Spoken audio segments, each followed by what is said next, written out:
Hey, I'm here to talk to you again about agile waterfall mixture of things. Wanted to share with you a question that I got recently. I got it earlier this week, so I figured if I'm getting the question from people who are doing Scrum mastering on my projects, you may have the same question.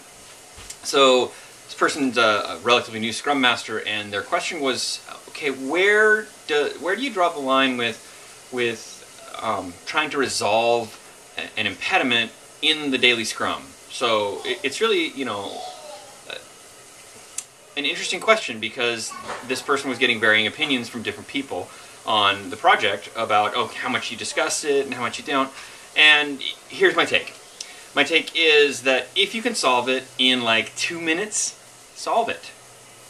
Get it out of the way. There's no reason to write. It's going to take you more time to write down the names of the people, pick up the phone, or walk over to the desk and talk to them than it will to actually resolve it in the meeting. So don't add extra time, resolve it in the meeting. So take care of it there. If it's going to take you more than that, then take a second to elaborate it, 30 seconds, a minute, 2 minutes to kind of talk about it a little bit, but then just get on with the rest of the Scrum. The idea is to keep things moving, keep things interesting, keep people, not interesting just for the sake of being interesting, but keep people engaged. If your discussion of this impediment is disengaging people, then don't do it. Save it for later. But if it is engaging people and people are wanting this resolved now and are willing to give up a couple minutes of the Scrum, then do it. So you can't go through this whole discussion at the time, but gauge the room. You have to. A lot of Agile is learning to be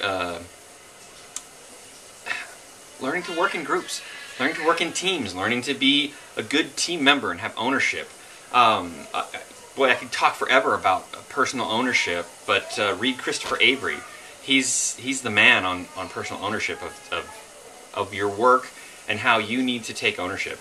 Anyway, getting back to it, if you can address it within a few minutes in your daily Scrum, address it in your daily Scrum. If you can't, then take it down and take it offline. But really, it's up to you how you do it. So there you go, the opinion of Joseph on how you go about resolving impediments within the daily Scrum. All right, talk to you later.